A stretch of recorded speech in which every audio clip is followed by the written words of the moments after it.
There is a sentence, just 6 words long, that has been quietly dividing human experience for over 2,000 years.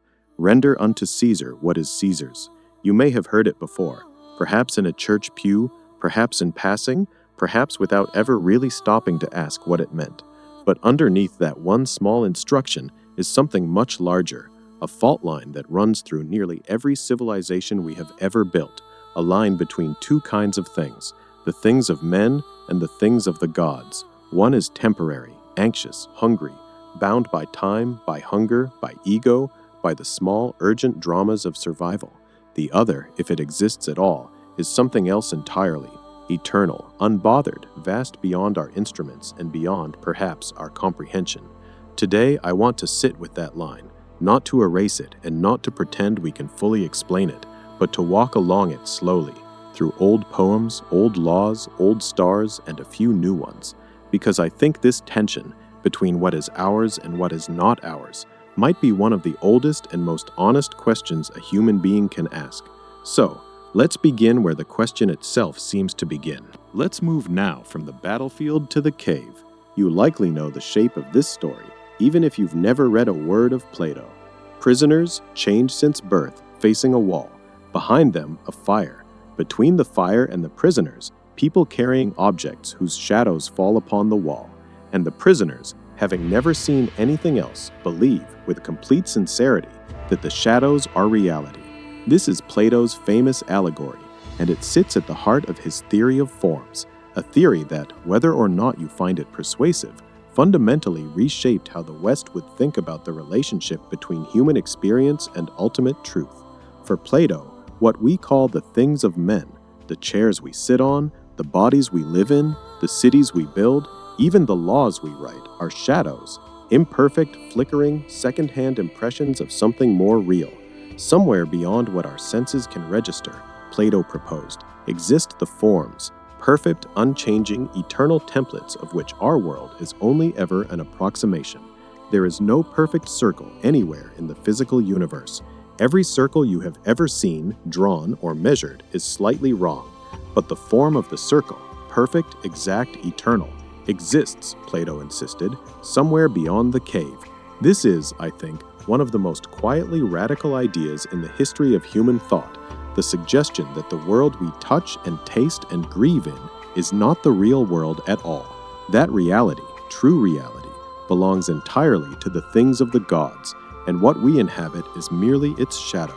It's tempting to dismiss this as mysticism dressed up in philosophy, and maybe it is, but I'd gently push back on dismissing it too quickly, because something curiously similar shows up centuries later in entirely different language, in physics, when physicists talk about the difference between the messy, observed behavior of the physical world and the clean, elegant mathematics that seems to underlie it.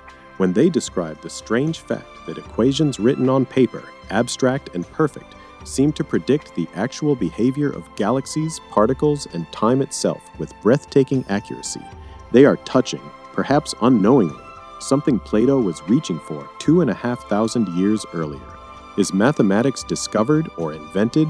Does it exist somewhere independent of us, waiting to be found, a kind of modern form? Or is it simply a tool, built by flawed mortal minds, that happens to work? Nobody, including some of the finest physicists and mathematicians alive today, can fully answer that question, and I think that's worth saying plainly. This is not a settled matter. It remains genuinely mysterious, which means Plato's old division between the shadow world of men and the perfect world of the gods might not be a relic of ancient superstition at all. It might be a question we are still quietly trying to answer with better tools. There is a particular kind of quiet that settles over you when you read the Meditations of Marcus Aurelius. He was, by most historical accounts, one of the most powerful men who ever lived, emperor of Rome, commander of legions, ruler of a territory that stretched from Britain to the edge of Persia, and yet the private notebook he kept, never intended for publication, almost certainly written for no one but himself, reads less like the journal of an emperor and more like the journal of a man trying desperately and honestly to stay sane. Marcus belonged to the Stoic tradition, and Stoicism, at its core, offers one of the more elegant resolutions to our central question that we'll encounter today. The Stoics proposed that the universe operates according to a rational, ordered, divine principle, the Logos. This Logos is eternal, perfect, indifferent to individual human suffering, not out of cruelty, but because it operates on a scale where individual human suffering, however real, is not the organizing principle of existence. The stars do not pause for your grief. The seasons do not wait for your recovery. And rather than seeing this as a tragedy, Marcus tried, not always successfully, you can feel him struggling in the text, to see it as a kind of liberation, because if the Logos governs the eternal order of things, then human anxieties, reputation, wealth, status, the opinions of strangers, the fear of death itself, are revealed as belonging to an entirely different category. They are things of men, small things, local things, things that loom enormous in the moment and shrink to nothing against the scale of the eternal order.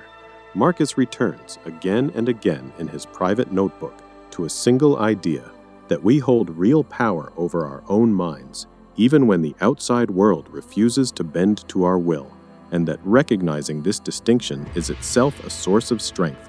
What Marcus is doing, I think, is something genuinely useful, and it's worth pulling forward into your own life today, whatever century you happen to be living in.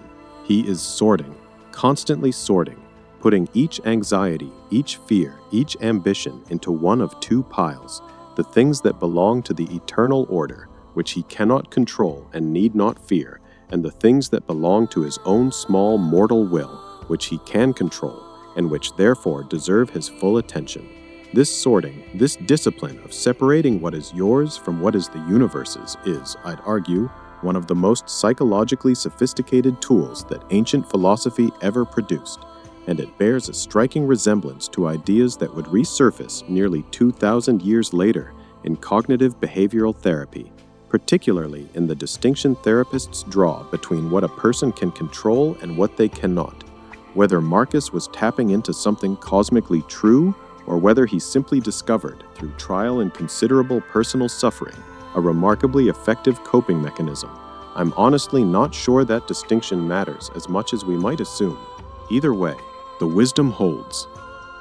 Let's turn now to the religious and legal dimension of this divide, because here the stakes become sharper and the consequences become, quite literally, matters of life and death. The scene is simple. A coin is held up. On one side, the face of Caesar. The question posed to Jesus, by religious authorities hoping to trap him, is whether it is lawful to pay taxes to Rome, and the answer he gives is one of the most quietly brilliant pieces of rhetorical judo in religious history. Render unto Caesar what belongs to Caesar, and unto God what belongs to God. On the surface, this looks like a dodge, a clever way of avoiding a trap, but look closer and you find something far more interesting, an entire theology of jurisdiction. Jesus is not saying that civic duty and spiritual devotion are at war. He is saying they occupy different domains. The coin, stamped with Caesar's image, belongs to Caesar's economy, but the human soul, stamped in the theological framing with the image of God, belongs somewhere else entirely. Pay the tax, that's Caesar's, but do not confuse your obligation to the state with your obligation to the eternal. This idea that there exists a layer of law above human law is not unique to Christianity. In fact, it appears, perhaps even more starkly, several centuries earlier, in the theater of ancient Athens. I'm thinking, of course, of Sophocles' Antigone. The plot, briefly. Antigone's brother has died in rebellion against the city of Thebes. The king, Creon, decrees that the body must remain unburied, a punishment meant to extend into the afterlife, denying the dead man the rights that Greek religion considered essential for peace beyond death. Antigone defies the order. She buries her brother anyway, and when Creon demands to know how she dared disobey the law of the city, her answer is devastating in its simplicity.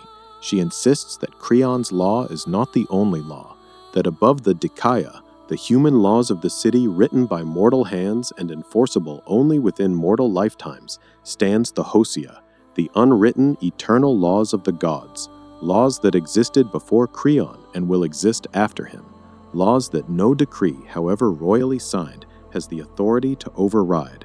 Antigone dies for this conviction, and the play does not offer us a tidy resolution. Sophocles does not declare a clear winner between Creon's civic order and Antigone's divine law. What he gives us instead is the tension itself, staged in front of an audience of citizens who would have understood intimately what it costs to live caught between the things of men and the things of the gods. And I think that's the most honest way to leave this section, not with an answer, but with the recognition that this conflict between what the state demands and what conscience or faith or some sense of higher order demands has never actually gone away. I want to be careful in this section because it would be easy here to slide into either of two unhelpful extremes, and I'd rather walk the narrower path between them. One extreme says, science has explained everything. The gods were simply a primitive metaphor for natural forces we didn't yet understand, and the entire framework of things of the gods is, frankly, obsolete. The other extreme says, science cannot touch the eternal at all, that the two domains are simply incompatible, and that asking a physicist about the soul is a category error. I don't think either of these positions does justice to what's actually happening at the edges of modern physics and cosmology, a place where, I think, the old dualism resurfaces in genuinely surprising form. Consider entropy. The second law of thermodynamics tells us, with as much confidence as physics allows itself, that the universe is moving, slowly, inexorably, toward greater disorder. Stars will burn out. Galaxies will drift apart faster than light can ever again connect them. Eventually, over a timescale so vast it borders on the meaningless to human minds, even black holes are expected to evaporate, and the universe may settle into something physicists sometimes call heat death, a state of maximum entropy, where nothing further can happen ever again. If that is where the universe is heading, then the things of men, your joys, your grief, your small accomplishments, the love you feel for the people in your life, are not merely temporary in the way Homer understood mortality. They are temporary in a cosmic sense that even the Olympian gods, eternal as Homer imagined them, could not have anticipated. On a long enough timeline, even gods, if they were bound by physical law, would not survive. And yet, there is another thread in modern physics, equally serious, equally peer-reviewed, far stranger than most people realize, that complicates this picture considerably. The deeper physicists look into the structure of reality, the more they encounter mathematics that behaves, frankly, unreasonably well. Equations derived from pure abstraction predict the bending of starlight, the behavior of particles too small to ever be seen directly, the existence of black holes decades before anyone observed one. The physicist Eugene Wigner once wrote a well-known essay puzzling over what he called the unreasonable effectiveness of mathematics in describing nature, essentially admitting in the careful language of a working scientist that we do not fully know why this works so well. It is not unreasonable, and I want to say this carefully without overclaiming, to notice that this mystery rhymes with Plato's forms, a perfect, abstract, eternal mathematical order, seemingly independent of human minds, governing a physical universe that is itself temporary, decaying, and imperfect. I am not suggesting that mathematics is God, or that entropy is the wrath of Caesar. That would be a much stronger claim than the evidence supports, and I'd be doing you a disservice to pretend otherwise. What I am suggesting, tentatively, and I think honestly, is that the ancient instinct to divide reality into a temporary, flawed, mortal layer and a deeper, more ordered, more permanent layer beneath it has not been disproven by science so much as it has been redescribed by it. The vocabulary has changed. The shape of the question has not. Whether that deeper layer is divine in any meaningful sense of the word remains, and I suspect will always remain, outside what any experiment can settle. That uncertainty is not a failure of science. It might simply be where science's questions end and a different kind of question begins. So where does this leave you? Sitting wherever you're sitting, watching this on whatever device has become, for better or worse, one of the primary instruments through which we now experience meaning. I don't think the goal, and I want to be honest that I'm not certain there even is a single goal here, is to resolve the tension between the things of men and the things of the gods. I'm not sure it's a tension that's meant to be resolved. I think it might be a tension we are meant to live inside of. Achilles chose glory precisely because his life would end. Marcus Aurelius found peace not by denying his mortality, but by carefully sorting what belonged to him from what belonged to the eternal order. Antigone died honoring a law she could not see, written by a power she could not summon to court, and somewhere in a quiet office, a physicist looks at an equation that should not work as beautifully as it does, and feels, even if they would never phrase it this way in a peer-reviewed paper, something very close to what Homer's soldiers felt looking up at an indifferent, magnificent sky. Maybe the honest answer is this: the things of men are not lesser simply because they end.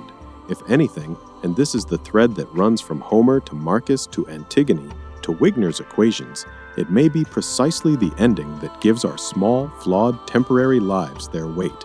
A glory that cannot be lost is not glory. A devotion that costs nothing is not devotion. A law followed without risk is not conviction. The eternal, whatever it ultimately turns out to be, logos, forms, mathematical structure, divine order, or something we have not yet found language for, may not be waiting at the end of our search to replace the things of men. It may simply be the silence against which our small, mortal lives are finally heard. I don't know that for certain. I'm not sure anyone does, but I find, the longer I sit with this question, that the uncertainty itself feels less like an absence and more like an invitation. So look up tonight, if you can. Not because something is necessarily looking back, but because the looking, however briefly, however imperfectly, is entirely, beautifully yours. Thank you for being here. Stay curious, stay inspired,